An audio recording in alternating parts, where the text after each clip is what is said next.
72세 이순옥 할머니는 평생을 간호사로 일하며 혼자서 아들을 키워왔습니다. 26세에 결혼해서 아들 태호를 낳았고 남편은 아들이 겨우 4살 때 교통사고로 세상을 떠났어요. 그때부터 순옥은 오직 아들 하나만 바라보며 33년을 살았습니다. 대학병원 간병실에서 야간 근무를 마다하지 않았고 주말에는 개인 간병까지 하며 아르바이트를 했어요. 한 달에 몇 번 밤을 새워도 아들 앞에서는 힘든 내색 한 번 하지 않았습니다. 엄마는 괜찮아, 태호야. 엄마는 일하는 게 좋아서 그래라고 말하면서도 속으로는 내가 죽어도 이 아이만큼은 제대로 키워야 해라고 다짐했어요. 아들이 감기에 걸리면 밤새 간병하고 학교 준비물이 필요하면 몇 번이고 문방구를 오갔습니다. 다른 집 아이들이 학원을 다닐 때도 과외비가 부담스러워 밤마다 직접 공부를 가르쳤어요. 태호야, 엄마가 수학은 잘 모르지만 국어는 가르쳐 줄 수 있어라며 퇴근 후 피곤한 몸을 이끌고 책상 앞에 앉곤 했습니다. 그렇게 모은 전 재산이 4억 2천만 원이었어요. 남편의 보험금 1억과 33년간 밤낮 없이 일하며 아껴서 모은 돈이었습니다. 아들이 대학에 갈 때도 엄마 학비 때문에 미안해요라고 하면 무슨 소리야, 이런 날을 위해서 엄마가 돈을 모은 거야라며 흔쾌히 대학 등록금을 냈어요. 졸업 후 취업 준비 기간에도 용돈을 주고 결혼 준비금까지 지원했습니다. 당연히 이 모든 돈을 사랑하는 아들에게 물려주려고 했죠. 아들 태호는 어릴 때부터 정말 효심이 깊었습니다. 다른 집 아이들이 반항기에 말대꾸를 할 때도 태호는 엄마 고생 많으셨어요 라며 퇴근한 엄마의 어깨를 주물러 주곤 했어요. 중학교 때는 어머니 날에 카네이션을 직접 만들어 와서 엄마 세상에서 제일 고마운 분이에요 라고 말했고 고등학교 때는 아르바이트에서 번 돈으로 작은 선물을 사오기도 했어요. 대학 졸업 후 타지에서 직장 생활을 할 때도 매주 빼먹지 않고 안부 전화를 했습니다. 엄마, 요즘 어떻게 지내세요? 몸은 괜찮으시죠? 병원에서 일하시느라 너무 힘드시지 않아요? 그 다정한 목소리를 들을 때마다 순옥의 마음은 따뜻해졌어요. 아, 내가 아들 하나는 정말 잘 키웠구나. 이렇게 효자로 크다니 싶었거든요. 32세가 되던 해 태호가 엄마 결혼할 사람을 소개해주고 싶어요라고 했을 때도 순옥은 설레는 마음으로 기다렸어요. 드디어 우리 태호에게도 좋은 사람이 나타났구나.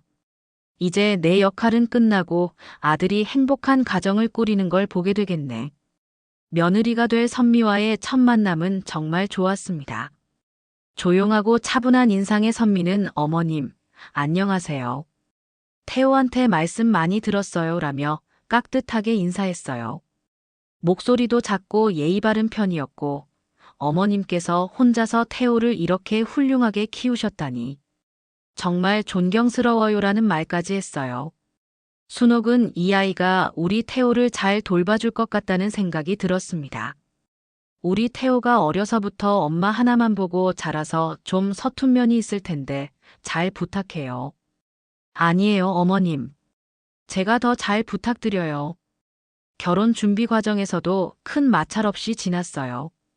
순옥은 간섭하지 않으려고 의식적으로 노력했고 선미도 예의를 지키며 필요할 때만 연락했습니다. 웨딩드레스를 고를 때도 어머님 의견도 듣고 싶어요라고 했고 신혼집을 구할 때도 어머님이 오시기 편한 곳으로 알아보겠어요 라고 배려하는 모습을 보였어요. 결혼식 날 순옥은 정말 행복했습니다. 하객들에게 이제 우리 태호가 좋은 사람을 만나서 정말 다행이에요. 며느리가 워낙 착해서 앞으로 잘 살 것 같아요 라고 자랑스럽게 말했어요. 하지만 결혼 후 서서히 분위기가 바뀌기 시작했어요. 처음 몇 달은 괜찮았지만 반년쯤 지나면서 아들의 전화 패턴이 달라졌습니다. 예전에는 1시간씩 통화하며 일상 이야기를 나누곤 했는데 점점 짧아지더니 엄마 저 좀 바빠서 다음에 다시 전화드릴게요 라며 10분도 안 되어 서둘러 끊는 일이 잦아졌어요. 대화 중간중간에도 누군가 옆에서 지켜보고 있는 것 같은 어색함이 느껴졌습니다. 그리고 선미의 말과 행동이 조금씩 달라지는 게 느껴졌어요. 어머님 자주 뵙고 싶어요라고 말했지만 정작 만나자고 하면 요즘 회사 일이 너무 바빠서요. 몸이 좀 안 좋아서요. 태호가 피곤해서요. 등등 이런저런 이유로 만남을 미뤘어요. 순옥은 신혼초라 서로 적응하는 시간이 필요한 거겠지 생각하며 조심스럽게 거리를 두기 시작했어요. 괜히 참견하거나 간섭하는 시어머니로 비춰지고 싶지 않았거든요. 그렇게 어색한 관계가 1년 정도 지속되던 어느 날이었습니다. 태호가 갑자기 전화를 걸어왔어요. 엄마, 집에 좀 와주실 수 있으세요? 선미가 몸이 안 좋아서 혼자 둘 수가 없는데 저는 출장을 가야 해서요. 오랜만에 들려오는 아들의 부탁이었어요. 순옥은 기뻤습니다. 아직 내가 필요한 존재구나 싶었거든요. 서둘러 삼계탕을 끓여서 보온병에 담고 약국에서 감기약과 소화제 등을 사서 아들 집으로 향했습니다. 문을 열고 들어가니 선미가 소파에 누워 있었어요. 얼굴이 조금 창백해 보였지만 그렇게 심해 보이지는 않았어요. 어머님 오셨어요? 응, 몸이 어떤데? 삼계탕 끓여왔어. 따뜻할 때 먹어야 해. 순옥은 정성스럽게 주방으로 가서 그릇에 삼계탕을 담았습니다. 그런데 선미가 한 숟가락 먹더니 미묘한 표정을 지었어요. 너무 짜네요. 제가 짠 거 잘 못 먹어서요. 아, 그래. 미안해. 다시 만들어줄까? 아니에요, 됐어요. 어차피 입맛도 없어서요. 그 말에 순옥은 조금 서운했지만 아픈 사람이니까 이해하려고 했어요. 대신 선미의 이불을 정리해주고 방을 치워줬습니다. 그런데 저녁에 태호가 출장에서 돌아와 보더니 갑자기 화를 냈어요. 엄마, 왜 이런 삼계탕을 끓여다 줬어요? 이렇게 짜면 어떻게 먹어요? 선미가 원래 싱겁게 먹는 걸 모르세요? 아들의 갑작스러운 화에 순옥은 당황했습니다. 그럼 내가 다시 만들어 볼까? 아니에요, 됐어요. 이제 제가 왔으니까 그냥 가세요. 아들의 말투가 이전과는 완전히 달랐어요. 예전 같으면 엄마 고생하셨어요. 감사해요라고 했을 텐데 지금은 마치 귀찮은 일을 처리하는 것 같은 차가운 톤이었어요. 순옥은 조용히 집을 나왔지만 마음이 무거웠습니다. 그러던 중 결정적인 사건이 벌어졌습니다. 태호가 회사에서 승진했다는 소식을 들었어요. 순옥은 너무 기뻐서 태호가 어릴 때부터 가장 좋아했던 미역국을 끓여가지고 갔습니다. 우리 태호가 드디어 승진했구나. 이런 날엔 미역국이어야지. 설레는 마음으로 아들 집 문을 두드렸어요. 그런데 문을 연 선미의 표이 싸늘했습니다. 어머님, 갑자기 왜 오셨어요? 목소리에는 짜증이 섞여 있었어요. 우리 태호 승진했다며. 축하해 주러 왔지. 미역국 끓여왔어. 어머님, 저희가 해먹을 수 있어요. 그냥 가세요. 아니야, 이미 다 끓여왔는데 금방 데워서 먹으면 돼. 순옥이 주방으로 들어가려 하자 선미가 따라와서 팔을 잡았어요. 싫다고 하잖아요. 왜 말을 안 들으세요? 선미의 목소리가 점점 높아졌어요. 그때 태호가 퇴근해서 현관문을 열고 들어왔습니다. 무슨 일이야? 오빠 어머니가 자꾸 우리 일에 간섭하시려고 해요. 저희끼리 할 수 있다고 하는데도 말 안 들으시고요. 선미가 마치 피해자인 것처럼 말했어요. 엄마, 싫다고 하는데 왜 자꾸 그러세요? 태호의 말에 순옥은 화가 치밀었어요. 아들 승진 축하해주러 온 건데 간섭이라니. 간섭이야? 간섭이야. 내가 내 아들 승진 축하해주는 게 간섭이야? 그런 뜻이 아니고요, 엄마. 좀 이해해주세요. 뭘 이해해? 며느리 비위 맞추느라 엄마는 어쩌라고. 그때 선미가 갑자기 순옥 앞으로 다가와서 소리쳤어요. 시어머니 주제에 우리 살림에 참견하지 마세요. 우리는 어머니 도움 필요 없어요. 그 순간 순옥은 정말 충격을 받았어요. 시어머니 주제에 33년간 혼자 아들 키운 자신이 며느리에게 그런 소리를 듣다니. 뭐라고? 지금 뭐라고 했어? 사실대로 말한 거예요. 어머니는 이제 필요 없으니까 그만 와주세요. 선미가 순옥을 밀치려고 손을 뻗었어요. 그 순간 순옥은 균형을 잃고 뒤로 휘청거렸습니다. 내가 뭔데 내 엄마한테 그래? 태호가 소리쳤어요.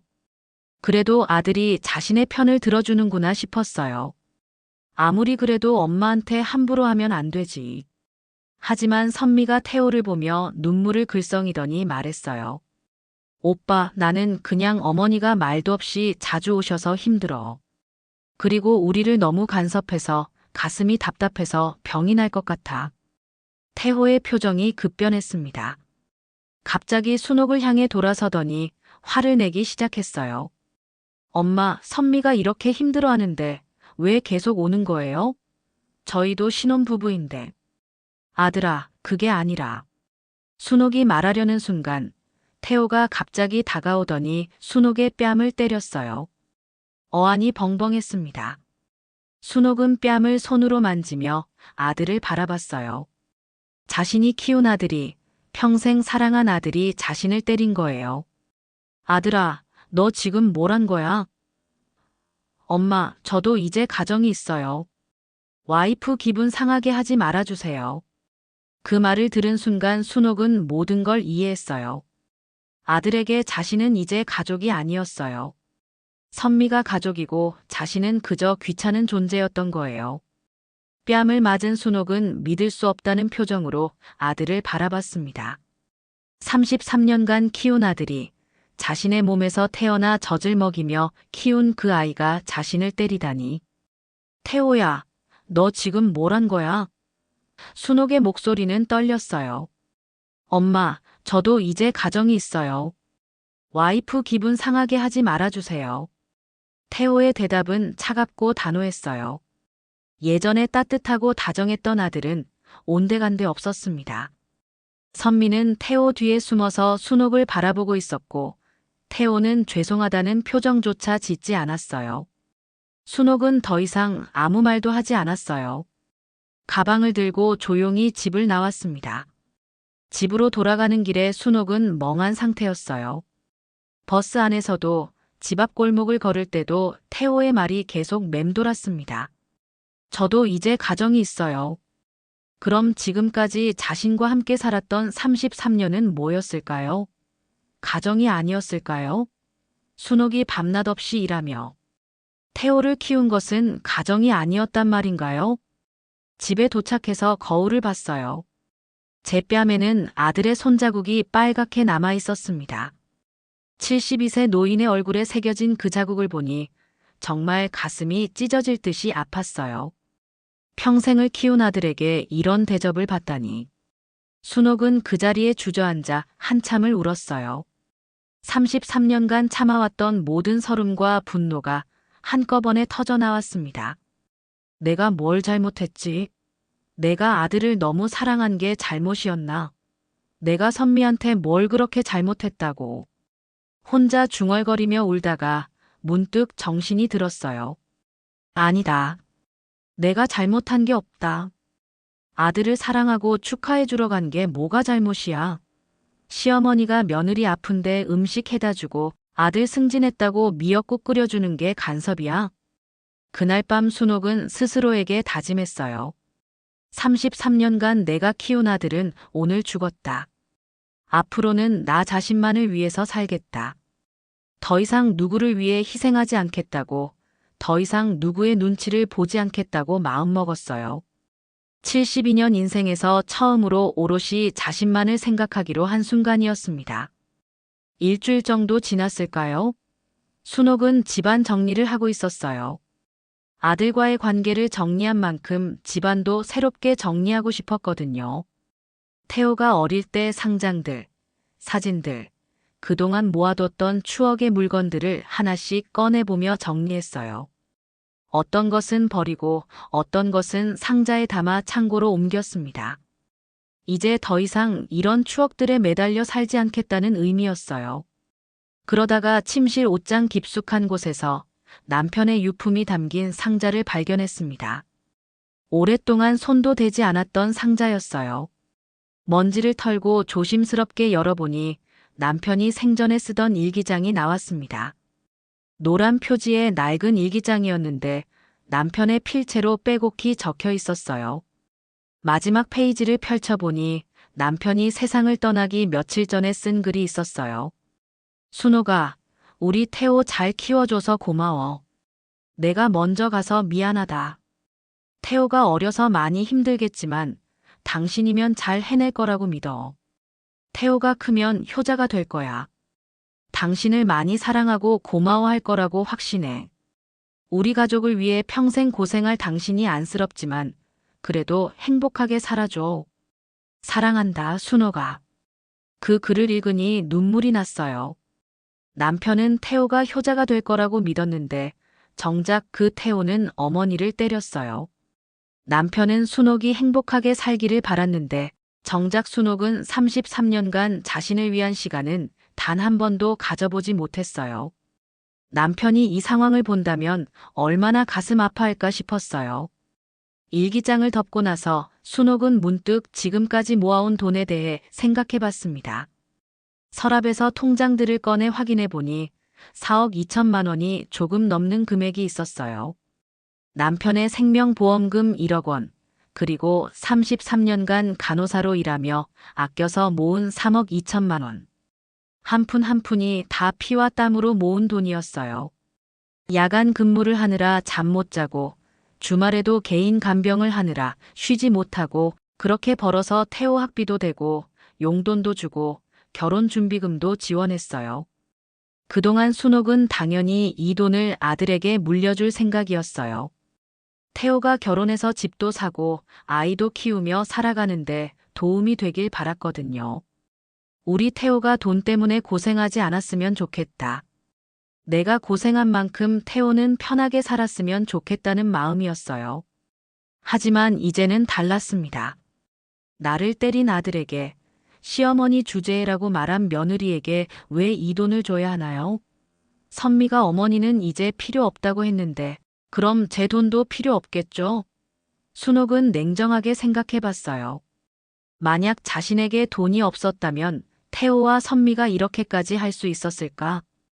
아마 진작에 연락도 끊고 살았을 거예요. 결국 이들이 자신을 대하는 이유도 돈 때문인 것 같았어요. 그때 문득 예전에 읽었던 신문 기사가 떠올랐어요. 경제적으로 어려운 환자들을 돕는 의료봉사재단 이야기였습니다. 치료비가 없어서 수술을 포기하는 환자들, 약값이 부담스러워 치료를 중단하는 사람들을 돕는 단체였어요. 순옥도 33년간 간호사로 일하면서 그런 환자들을 정말 많이 봤거든요. 수술비가 없어서 어떻게 하죠? 입원비가 너무 부담스러워요. 약값이 너무 비싸서 계속 살 수가 없어요. 이런 말들을 수없이 들었어요. 그럴 때마다 가슴이 아팠지만 개인적으로 도와줄 수 있는 여력이 없어서 안타까워만 했었어요. 하지만 이제는 달랐어요. 도울 수 있는 돈이 있었어요. 그래, 이 돈으로 정말 도움이 필요한 사람들을 도와주자. 순옥은 마음을 정했어요. 아들보다 더 가치 있는 일에 이 돈을 쓰겠다고 다짐했습니다. 나를 때리고 모욕한 아들에게 주는 것보다 정말 절실하게 도움이 필요한 환자들에게 주는 게 훨씬 의미 있는 일이라고 생각했어요. 며칠 후 순옥은 인터넷에서 의료봉사재단을 검색해 봤어요. 여러 단체들이 있었지만 그 중에서도 특히 투명하게 운영되고 신뢰할 만한 곳을 골라 전화를 걸었어요. 네, 희망의료봉사재단입니다. 안녕하세요. 기부를 하고 싶어서 전화드렸는데요. 아, 감사합니다. 어느 정도 규모의 기부를 생각하고 계신가요? 4억 정도 생각하고 있어요. 전화 너머로 잠시 침묵이 흘렸어요. 아마 큰 금액이라 놀랐나 봅니다. 죄송합니다. 혹시 4천만 원을 말씀하시는 건가요? 아니에요, 4억이에요. 4억 원 말이에요. 정말 감사합니다.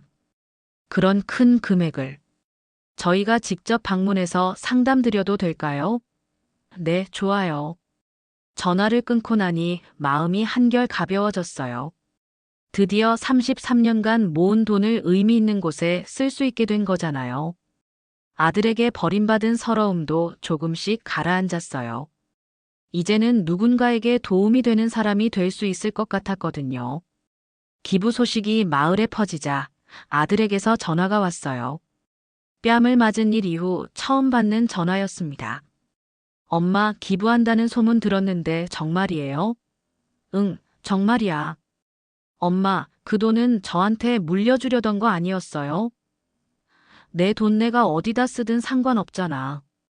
다음 날 아들과 며느리가 함께 찾아왔어요. 둘 다 평소와는 완전히 다른 모습이었습니다. 아들이 먼저 사과했어요. 엄마, 그날은 정말 미안했어요. 제가 너무 흥분해서. 하지만 순옥은 이미 알고 있었어요. 4억 2천만 원 때문에 온 거라는 걸. 엄마, 기부 말고 다시 생각해 보세요. 저희 가족을 위한 거잖아요. 아들이 간청했어요. 가족? 가족이 엄마를 때려? 순옥의 차가운 반응에 며느리가 눈물을 흘리기 시작했어요. 어머니, 정말 죄송해요. 앞으로는 정말 잘할게요. 며칠 후 며느리의 부모까지 찾아왔어요. 어머님, 저희가 딸을 잘못 가르쳤습니다. 한 번만 용서해 주세요. 심지어 며느리가 무릎을 꿇으며 말했어요. 어머니, 저 임신했어요. 어머니 첫 손자예요. 제발 한 번만 기회를 주세요. 하지만 순옥의 마음은 이미 굳어진 상태였어요. 임신이 확실한 거야? 아직 확실하지는 않지만. 그럼 확실해진 다음의 이야기에. 며느리 아버지가 화를 내기 시작했어요. 어머님, 그래도 너무하시는 거 아니에요? 4억이라는 큰 돈을 가족도 아닌 남한테 주시다니. 내 돈 내가 어디다 쓰든 상관없잖아. 하지만 그건 가족이 써야 할 돈이에요. 가족이 가족한테 손을 올려. 결국 모든 사람들을 내보낸 순옥은 변호사를 찾아가 유언장을 작성했어요. 폭력과 모욕에 대한 증거도 함께 준비했고요. 유언장까지 작성한 후에도 며느리의 괴롭힘은 계속됐어요. 하루에 수십 통씩 전화가 오고 집 앞에서 기다리기도 했어요.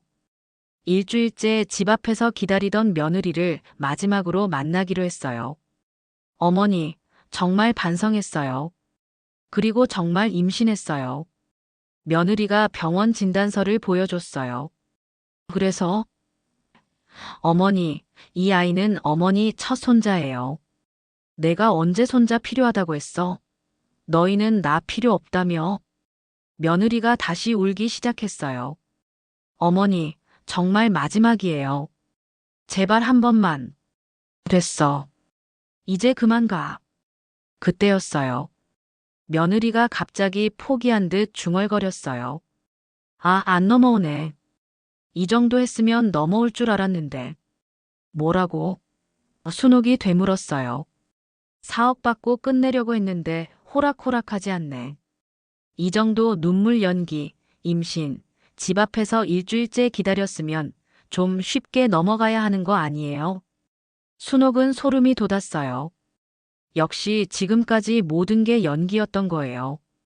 며느리를 집에서 내보낸 후 순옥은 더욱 확고한 결심을 했어요. 몇 달 후 의료봉사재단에서 편지가 왔어요. 이순옥님의 소중한 기부금으로 현재 20명의 환자가 수술을 받았습니다. 환자들의 감사 편지도 함께 들어있었어요. 할머니 덕분에 새 생명을 얻었어요. 할머니처럼 다른 사람을 돕는 간호사가 되고 싶어요. 편지를 읽으며 순옥은 눈물이 났어요. 아들에게는 귀찮은 존재였지만 이 사람들에게는 희망이었던 거죠. 이제 순옥은 동네 복지관에서 어르신들을 돌보는 봉사를 시작했어요.